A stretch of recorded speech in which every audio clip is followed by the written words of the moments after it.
একসময় একটি ছোট গ্রামে মাধব নামে এক অতি সাধারণ মানুষ বাস করত।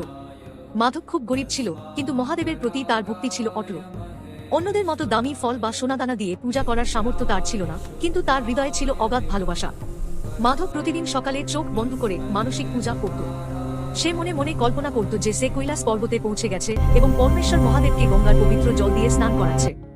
সে ভাবত সে বনের সবচেয়ে সুন্দর ফুলগুলো চয়ন করে মহাদেবের চরণে অর্পণ করছে এবং পরম তৃপ্তিতে তার জন্য সুস্বাদু ক্ষীর পায়েস রান্না করছে। একদিন এই মানসিক পূজায় মগ্ন থাকা অবস্থায় মাধব কল্পনা করল যে সে মহাদেবের জন্য এক বাটি গরম ক্ষীর তৈরি করেছে।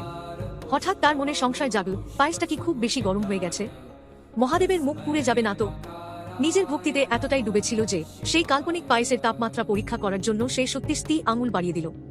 আর ঠিক সেই মুহূর্তে সে তীব্র দহন অনুভব করল এবং যন্ত্রণায় চিৎকার করে উঠল। চোখ খুলে সে অবাক হয়ে দেখল তার আঙুলে সত্যিই পুড়ে যাওয়ার ক্ষত তৈরি হয়েছে। হঠাৎ তখন পুরো ঘর এক দিব্য আলোয় ভরে উঠল। স্বয়ং মহাদেব তার সামনে আবির্ভূত হলেন।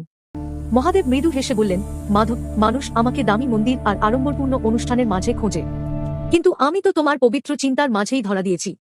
তোমার ভক্তি এতটাই অকৃত্রিম ছিল যে তোমার কল্পনার পায়েসের তাপ তোমার শরীরে ক্ষত সৃষ্টি করেছে। আমি তোমার এই প্রেমে অত্যন্ত সন্তুষ্ট।